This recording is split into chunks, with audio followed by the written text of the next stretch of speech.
Hello, and welcome to Engage with Eagle Forum, a podcast to encourage the modern day woman in her vital role in shaping society. I'm one of your hosts, Tabitha Walter, the political director of Eagle Forum, and I'm joined today by our executive director, Kirsten Hasler. Hi, everyone. It's great to be back for another little coffee break. This week, we are celebrating all things mom as we're gearing up to Mother's Day. Yes, and we're taking a little break from the political world and just having a real conversation about us being moms. Now, we realize that not everyone's experience is the same as ours. Everyone's experience is different. But we just wanted to chat about what our dreams were when we wanted to become moms, what it was like becoming a mom, and all the things that we're feeling in between those stages in life. So first of all, we want to wish you a happy Mother's Day. We know that motherhood looks different for everyone. Sometimes it means that you don't have a child to hold. And sometimes that means that your child is someone else's child and you have become a spiritual mother. And so we want to celebrate all different types of mothers and just let you know that you're important no matter what your role is in that mothering experience. Mm-hmm. So Tabitha, what was your, dream or vision of yourself as a mother when you were growing up? Yeah, I always envisioned me being a mom. And I think, a lot of little girls dream of that and think of that. Obviously, I had lots of baby dolls and Barbie dolls, and we, role play with the moms and the babies and stuff. But when I started getting serious about it, it was when I was out of college. I was married, of course. And at the beginning, I did not feel like I was ready to become a mom.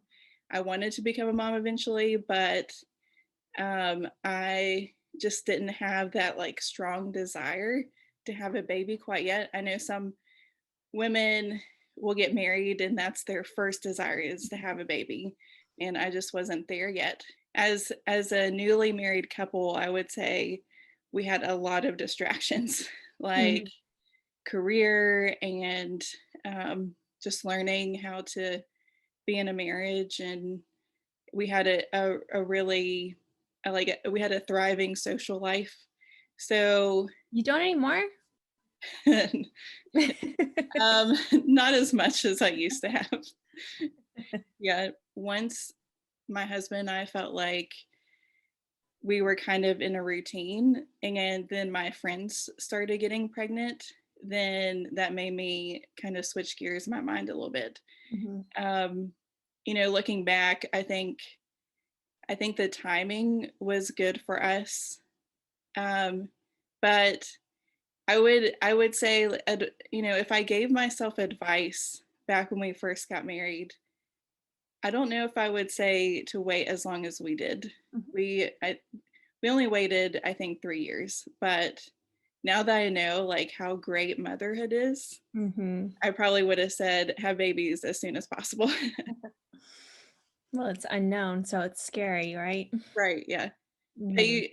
There's no way you can explain to someone without kids the love and the excitement and all of the things that surround motherhood. There's just no way to explain that in words. Yeah.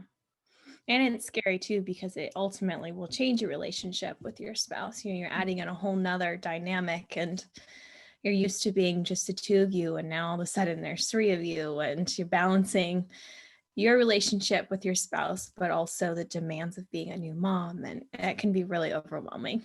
Right. What was your dream of becoming a mom like? I don't know. I mean, like, obviously I think I thought about it, but it wasn't really on my radar. I got married pretty young. I was only 22. And so I would say like we waited a couple of years, but then I don't know, just got the itch. And what was really hard for me is that I was the first out of all my friends. And really in this area in DC, not a lot of people have kids, in their mid-20s. So I was only 25. So that was very, very difficult to find community. And I think it still is to find community of not only, obviously there's people at our church who have kids, but they were close to 10 years older than me. And it was really hard to connect with them Mhm. without feeling like I was belittled or like, why did you get pregnant already? So I don't know. But now, I mean, going back, I think that Robert and I both don't have any regrets having children younger because we have more energy and it's just fun. Mhm. What did we do before we had our little guy? I'm not really sure. I know. It's amazing, like when you have a child, how they just naturally become part of your life, and Mhm. all of the fears that you had, they seem silly after a while. Yeah. But when you're thinking about having a child, you think of all the bad things that could happen Mhm. and all the things that you'll be taken away from or all the time that you won't have. But then having a child ends up being just a natural part of your routine. And like Jude goes with us places, of course. And our lives have been scheduled differently, Mhm. but now I can't imagine not taking him places. We have our occasional date nights or times that we're away from Jude, um, but now it's like, oh, I want him to experience this, or even just going to Target, like, oh, I want him to see Target. you know? Yeah. And I think also, like you were saying, you probably would have gone earlier because it's so hard to know what your journey to get pregnant is going to look like. For Yeah. some women, it takes upwards of 5 years and it's just emotionally draining. So sometimes it is better to start earlier just for practical reasons, right? Right. Yeah. Let's talk about that a little bit. Both of us have experienced good pregnancies and we've experienced not so great pregnancies. Mhm. Kirsten, can you let us in a little bit about what your pregnancy was like with James and then also trying to get pregnant again afterwards? Yeah. So my pregnancy with James was fairly, I would say, easy, although I was I would say I and my husband were very naive about all the, I guess, just the medical stuff regarding a pregnancy. So I went in to my doctor for our routine 8-week checkup, and she told me that we had all these options in terms of genetic testing, that it was very common. Like these are just things that people do. And so we're like, okay. And I was kind of on the fence either way. I didn't really care to get what's called a cell-free DNA test, which tests for a bunch of different things like Down syndrome, trisomy 13. And so we eventually decided that that was going to be what we were going to do. And if they saw anything different or abnormal, then we do further testing. But along with that genetic testing, they also encouraged us to do what's called a nuchal translucency scan, which is done, I think, between 11 and 13 weeks, and it measures the amount of fluid in the baby's spinal cord. And the amount of fluid is apparently an indicator of Downs or a marker for Downs. And so, of course, my baby's was like literally like maybe a half a milliliter over the recommended amount. Hmm. And it was just a bombardment then. I remember I was sitting in the ultrasound room and the tech laughed and they were like, what's going on? All of a sudden a doctor comes in who I had never seen before and tells me this information about our baby and that all these issues might be present. And they send in a phlebotomist to come take some more blood work. But she pulls it out of my forearm rather than like the crease of my elbow. It was and it was very painful. And so just like all of this, like you think of this, I'm like 25 years old, experiencing all of this in a room with a bunch of people I don't know. Mhm. And there was no one there to tell me, the accuracy of this test isn't very good. And even if it is, it'll still be okay. Mhm. And so it was just like then my pregnancy went from very joyful to very nerve-wracking and stressful. And I don't think I realized how stressful it was until I was on the flight home from Christmas visiting family and I fainted in the airport. Oh my gosh. Yeah, it was very scary. And they never really knew why I did, but I honestly think I was just so stressed out Mhm. that I just I just needed it was my body's way of telling me, just relax. So I got to stay home for 2 more days, and then my mom came back with me on the next flight, and I just kind of let it go. And I ended up switching doctors, and my new doctor was like, after my son was born, I think that they just over tested you. I was like, you think? But what about you? How was your first? So my first pregnancy was in 2017, and it was, our first time trying. We had success after just a couple months, which was a big surprise to us. I kind of had the mindset like, oh, it might take a little bit.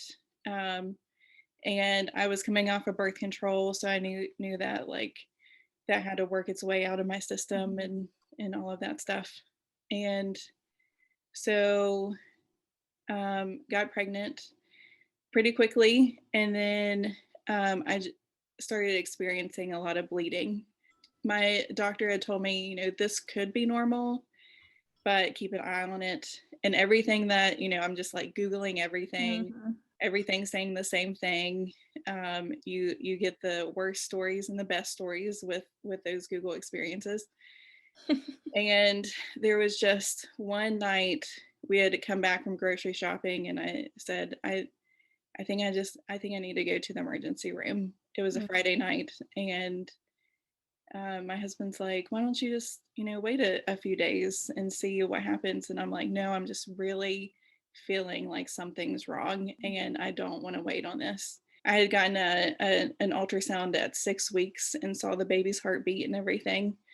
And when we had the ultrasound at the ER, they found that the heart wasn't beating anymore. I was not prepared for that whatsoever. I don't think anyone's prepared for that, but especially with it being your first pregnancy. Yeah. And for me, someone who works in the pro life movement and who champions babies and pregnancies, and it was kind of like, why me? Like, why am I having to deal with a miscarriage? Mhm. And so I remember getting the news. As soon as that nurse saw me tearing up, I was trying to be strong because I didn't want to just sob in the emergency room until like I got out of there. But she saw that I was not holding it together, and she pulled her chair closer to me, and she gave me all kinds of advice, and it was good advice. And she said, this is not your fault. This is not your husband's fault. um, you will hear comments from people that aren't going to set well with you. They say stupid things all the time, but just know that you can still have hope in this. Mhm. And that woman's words still stick with me today. I remember that conversation clear as a bell. Even in that moment of devastation, there was that nurse really spoke into my life and my future. Um, and then around the time that that baby was supposed to be born, I got pregnant with Jude. Going into another pregnancy after miscarriage is scary. It was very scary for me. And, I wanted to be happy and hopeful, but at the same time, I didn't want to be devastated again. It took me a while to get over that miscarriage. Well, Same. you don't really get over it, but just to feel some sort of normalcy. So when I got past that 12-week point, I was like, yes, we're having a pregnancy that's sticking. And it took a little while leading up to that. I had to go to a fertility clinic and take additional medicines because I was diagnosed with PCOS, and so I wasn't ovulating, and I had a lot of imbalances that I was unaware of at the time. And so um, I had a really good doctor who helped me get on track. And um, once I started seeing that doctor, it only took a few months. So I had a very successful pregnancy with Jude. He actually came 5 weeks early. And he was a very healthy boy. He was small, but I kind of liked him really small because he was just so cute. So it was great to have that followed up. Mhm. Jude was my rainbow baby. So Yeah, and for those of you who don't know, I'm actually expecting our rainbow baby now. I had a miscarriage back in mid 2020 in the midst of the pandemic. And like Tabitha said, it is just devastating. And especially going into my second, I was just like, I'm not expecting this. And I had heard the baby's heartbeat, and my doctor said, once you hear a heartbeat, the chances of miscarriage are very low. Well, there's a reason why there's 1 in 4 women who have miscarriages. It's very common. mhm. And it's scary. And I don't know about you, Tabitha, but a big part of my healing was just recognizing that pregnancy. We named that baby Peppernut, and that's the name of a Mennonite cookie. I don't know why. My husband just said, let's call it baby Peppernut. So we did. And we made, on the day that I had everything confirmed, a little Build-A-Bear for my son James in the shape of a monkey, and he loves monkeys, and its name is Peppernut. And now when we ask him what he thinks our new baby should be named, he says Peppernut, because in his mind he associates siblings with Peppernut. It's very sweet. And it's just really healing for me, for him to just also recognize that there is someone there who, is missing but not forgotten. Yeah. Yeah, Mhm. it's really sweet. I think it's hard to memorialize miscarried babies. Mhm. I had a hard time figuring that out myself, and then my friends who wanted to reach out and offer something had a hard time with Yeah. knowing what to offer.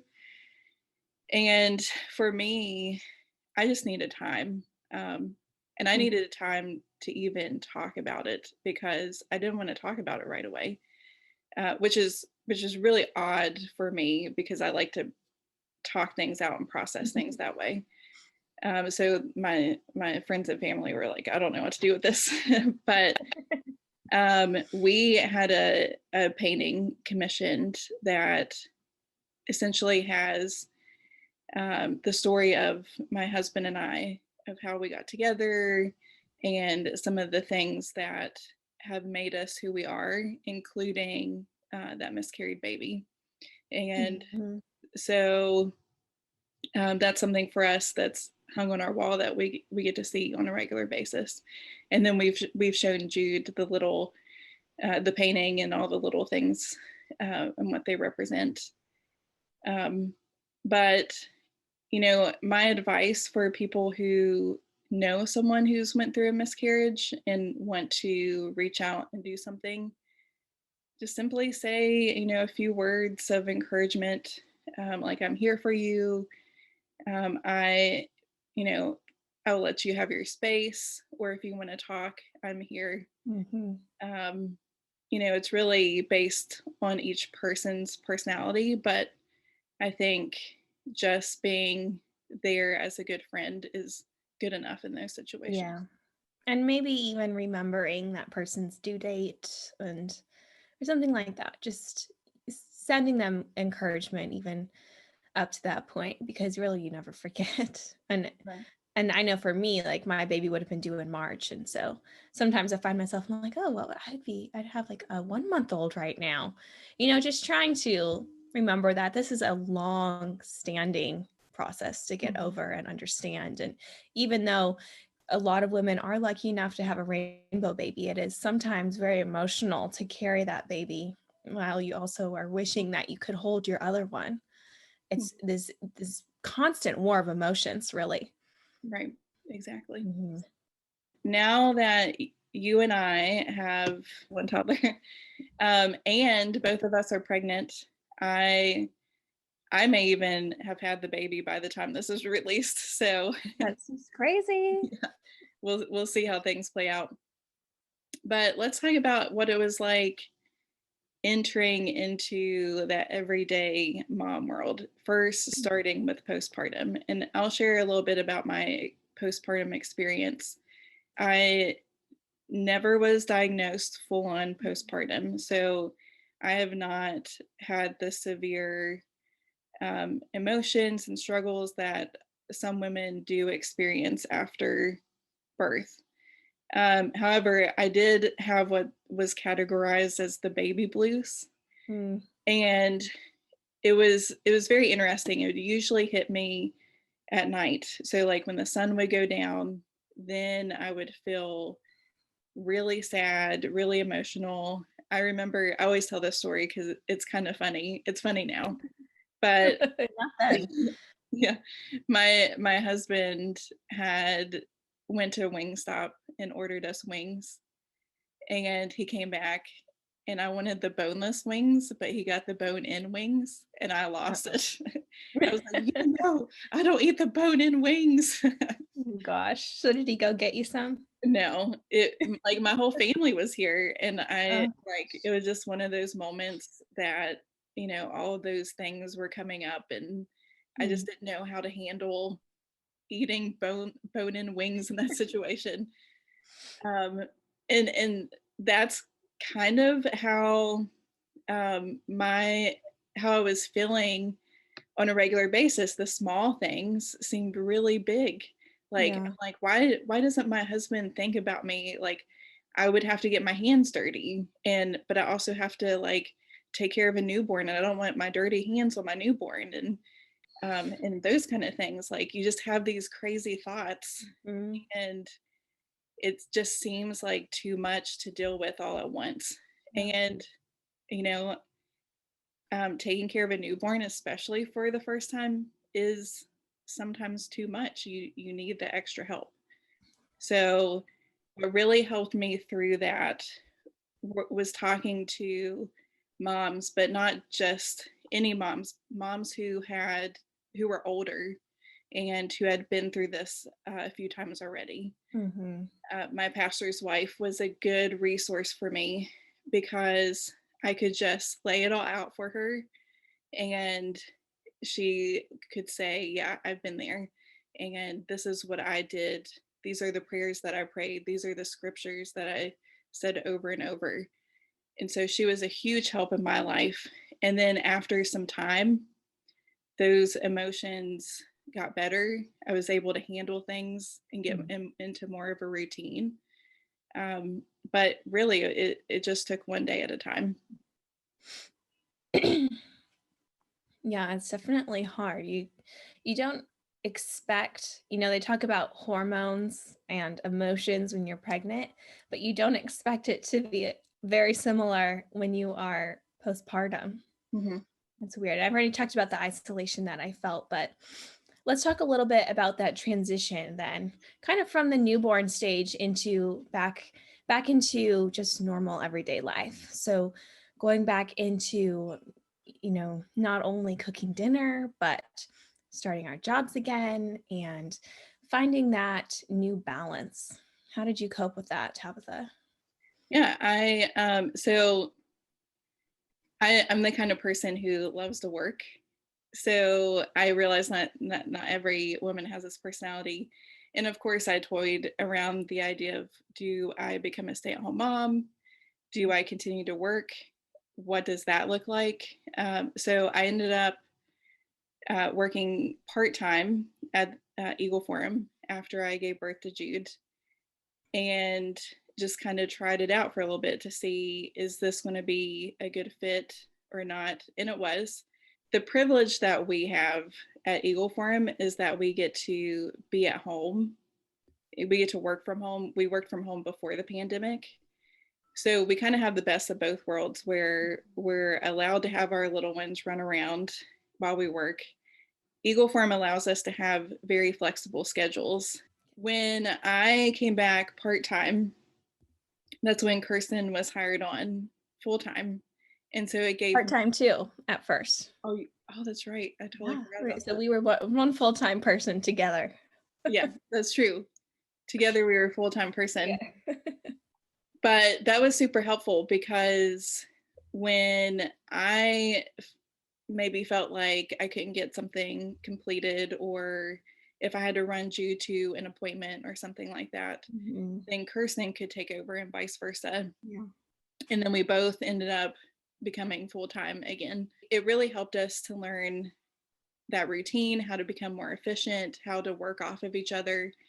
And so our setup is really nice. I know not everyone has that opportunity, but we've really formed a relationship where we can be moms, be wives, and work at the same time. Yeah. Yeah, and now it's become a little easier because all our meetings are on Zoom, but Right. easier or harder, you don't need a toddler barging in. But you know, I think through all of this, I've learned also just to ask for help. I don't have James with me every day, which is just too overwhelming because the older he's gotten, the more one-on-one time that he really needs. And I would start to feel really bad when I couldn't give that to him. So on the couple days that I do have him with me, I really try to get up earlier. I work for a couple hours before he gets up, and you know, he has to take a nap. So during that, and then also again after dinner, or just whenever I can squeeze in time, just to making sure that he's really remembering that he also is a priority too. And that's a very delicate balance. And thankfully, we do have some flexibility to be able to help provide some of that. Yeah. Let's talk about those working mom emotions a little bit. You've already mentioned yours. I remember the first time that I dropped Jude off at daycare, and I expected to be like really sad and weepy, but I wasn't. I just felt such relief. Yeah. And everyone's child is different. Everyone's relationship with their child is different. But for me, and I felt like he was ready to go into that kind of atmosphere.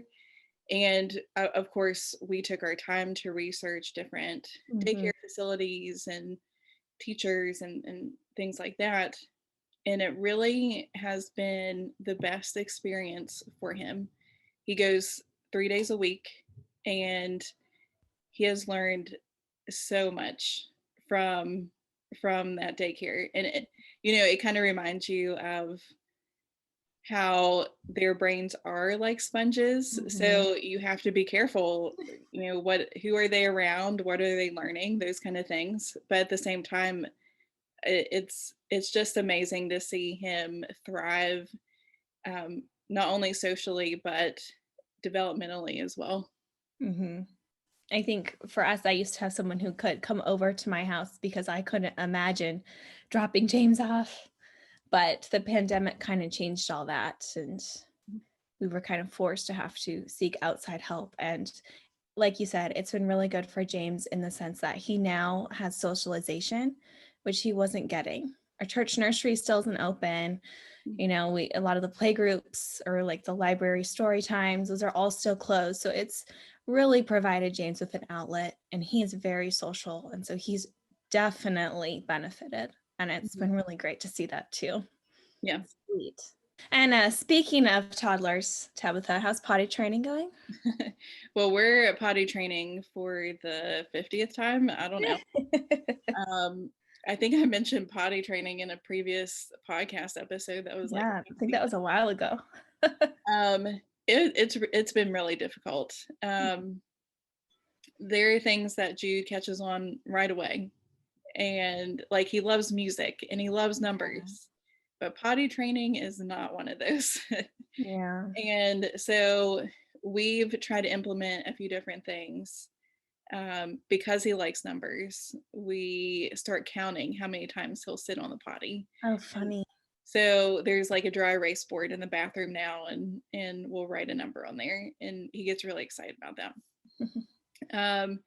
But this is a good example of how parents measure wins, because our win hasn't been him using the potty on a regular basis, but we did it in, like, I guess you would call it an intensive weekend a couple weekends ago. Lucky you guys.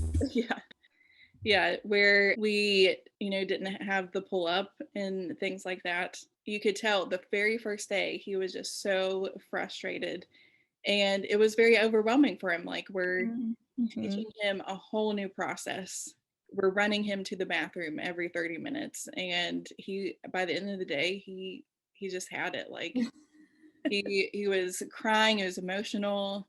Like we could make him laugh, but he would laugh and cry at the same time. Aw.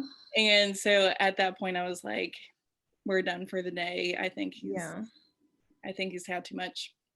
Yeah. But then the next day he got a little better about it, and by the third day he was sitting on the potty by himself. He wanted to be in the bathroom. uh, those kind of small wins that Mhm. we saw, like his mindset had changed a little bit. So we still follow up throughout the week. In his At his daycare, they take him to the potty still, and things like that. Um, we don't expect him to potty quite yet, to actually use the potty, but we've had those little wins along the way, and Mhm. maybe if we just keep doing it on a regular basis, he'll catch on eventually. Yeah. Yeah, that was a fun weekend for us too. But James, thankfully, I mean, it took like probably about a week, but now he's totally proficient. But we started in February. So March, April, it's almost been what, 4 months, Hmm. 3 months. So you'll get there. Yeah, and that goes for anything that you're teaching your child. Yeah. Mm, my son's very strong-willed. He's very independent, and he he doesn't always listen. Actually, he doesn't listen like 90% of the time. um, and I was like that as a child myself, so I have no one to blame but myself. Payback. But just, as a parent, whether you're working, whether you're staying at home, whether Mhm. you're introducing something new, or you've tried this thing for 6 months now and it's not working, it's so important to give yourself grace Yeah. and know that this isn't going to last forever. Hmm. It's also important to talk to your mom friends and talk to your pediatrician, and talk to people who have experience, and see, like, is this a normal thing for a child, or Hmm. is there something more going on that's underlying. you know Yeah. um, you Yeah. you can get advice from people who would be very beneficial in your child's development. Hmm. So anyways, don't give up, don't get too frustrated, because it's not going to last forever. Hmm. Yeah. And like you said, it's so important to just read the situation and your child and Hmm. ultimately help continue to foster a safe environment for them as well. Hmm. Hmm. Absolutely. So, speaking of safe, what are some of your fears for Jude and your new baby girl that's coming? Yeah. um I think with our jobs being in the political world, there are more fears that I have that are political than the typical person. Yeah. We talk a lot about what's happening in schools and education. And I live in Fairfax County, Virginia, and they're always the poster child of doing the wrong thing. Yeah, just Google it. Yeah. You know, I think about what is the future of my child's education and who is going to be in that school that's going Mhm. to be influencing him.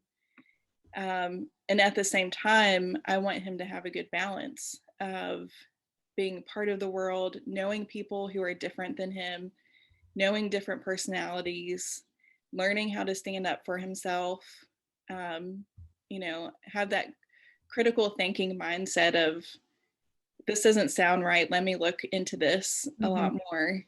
Every child has a different personality, and so how he will process all of that, I just don't know how that looks yet.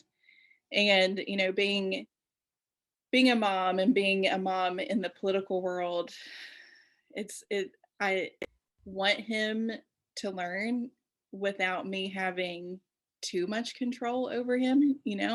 But at the same time, like, I just want to make everything safe and right for him. And so sometimes it's about guiding your child towards the right thing, and sometimes it's also guiding yourself Yeah. towards the right balance of your child. You know, there it's a learning process for us both. Yeah. But yeah, that's I think that's one of my major fears right now. Things will change as life plays out, but ultimately, I know that he has a good mom and dad and other family members. I know that we have surrounded ourselves with good friends and that the people in his life are will be great influences on him no matter what. Hmm. And so when I feel like I can't get through to him, I'll be like, go talk to this person because maybe they'll be able to speak into your life a little better than I Hmm. can at this point. You know, sometimes moms are just not Mom. cool. So Yeah. it helps to have that community and structure in your kid's life as well. Hmm. Yeah. I don't know. Like, I would probably echo pretty much everything that you said, Tabitha. I think also just surrendering his relationship with God ultimately, Mhm. um, to the sovereignty of God and not worrying over that, but continuing to pray over him and at least teach by example and through instruction, what it looks like to have a Christian life. I think that's something that both my husband and I are very passionate about helping instill in our son. And he can memorize the ABCs almost. So we're working on a couple Psalms and just enjoying also or instilling a joyful heart for that as well. Absolutely. I think faith plays a huge role in living out life. Whenever there are hard times, whenever there are good times, you Mm-hmm. you need that rock that your child needs that rock that they need to go back to every time. And we've talked about some of our hardships on this podcast, but I can't imagine not getting through those hardships without Yeah. faith. Part of us instilling faith in God in our children is telling Mm-hmm. our own stories and the things that we have had to overcome and how God has led us through those. And so, we're telling you, our podcast listeners, our stories, but we're also telling our children those stories as well. And sometimes the history of how they came to be is just as important as what Mhm. they're learning right now. Yeah. So I'm looking forward to telling Jude and this little girl all about how God brought them into our lives. Hmm. Yeah, and I think that's right. The ultimate goal of motherhood and parenthood is we are stewards for a time being, and it's really important to remember that. These Yep. are gifts from above. They were not given to us just because, but for a purpose, and it's part of our purpose to help lead them. And that's a great calling, no matter, like you said before, if you are a mother through a natural birth or by being an aunt or being a mentor, there's just a lot of different ways that you can help instill good values and faith into a young child who needs it. Mm-hmm. So one of the great things about working at Eagle Forum is that there are a lot of moms and there are quite a few grandmothers as well. Mhm. And so we've been able to glean a lot of advice from them and also see them raise their families and their families come to events and things like that. You should know at this point that Phyllis Schlafly, the founder of Eagle Forum, was a mom herself. She rallied moms together for a political cause, and she was extremely successful at that. Mhm. So, that alone should encourage you in your time of life that you can do great things, Mhm. even as a mom, even if you feel overwhelmed or if you're thinking about becoming a mom and you're wondering, where's my time going to go? There are things that you can do that will be more than you ever thought you could do. Mhm.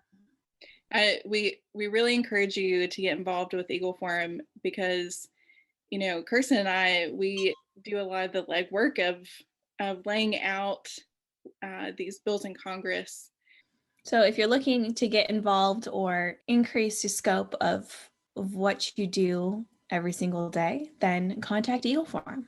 Right. And you do that by going to eagleforum.org. Mm-hmm.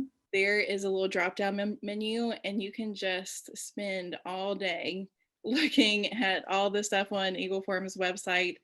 There are opportunities for you to get to contact your representative, to learn about things. We haven't had events for a little while because of COVID, but we will be doing those again. And then you can come hang out with us and learn things. So we really encourage you to take some time and sign up for our emails and alerts and all of those good things that we're sending you on a regular basis. And they really are great for busy moms, because our legislative action alerts, for example, we do all the writing for you. You just put in your zip code and it links you up with your representative and you shoot them off the email.